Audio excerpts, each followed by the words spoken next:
Welcome back, friends. Welcome back to the Corbett Report. Yes, James Corbett of CorbettReport.com, back from summer hiatus. Thank you for your patience during my holiday, and specifically thank you to all of those CorbettReport.com members who participated in the Greek drama open thread that I left on the website just before I went away on vacation.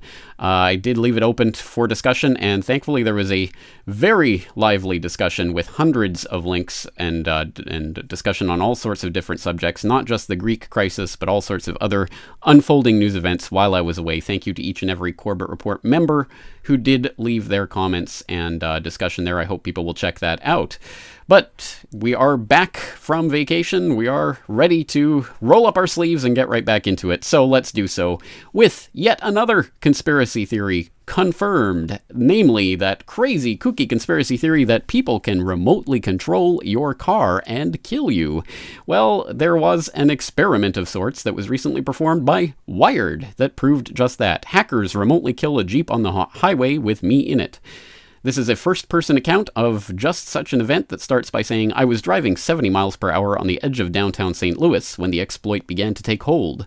Though I hadn't touched the dashboard, the vents in the Jeep Cherokee started blasting cold air at the maximum setting, chilling the sweat on my back through the in-seat climate control system.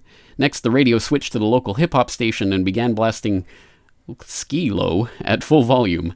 I spun the control knob left and hit the power button to no avail. Then the windshield wipers turned on and wiper fluid blurred the glass.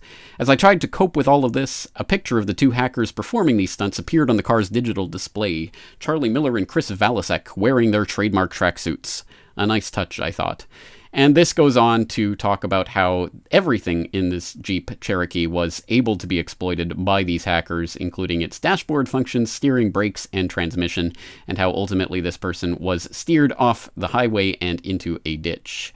So, there you go. Once again, this idea has been around for a few years now and was confirmed by DARPA earlier.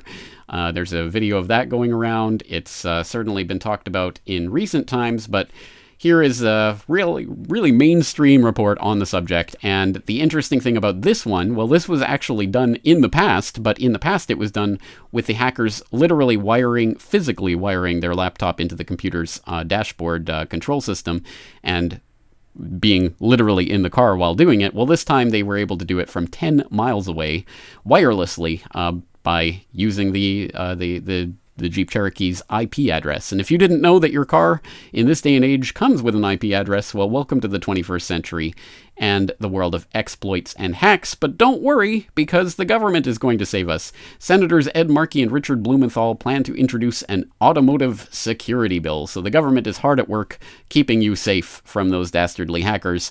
Unless, of course, it's the government that we should be worried about in all of this. But no, the government can't possibly be criminals, can they?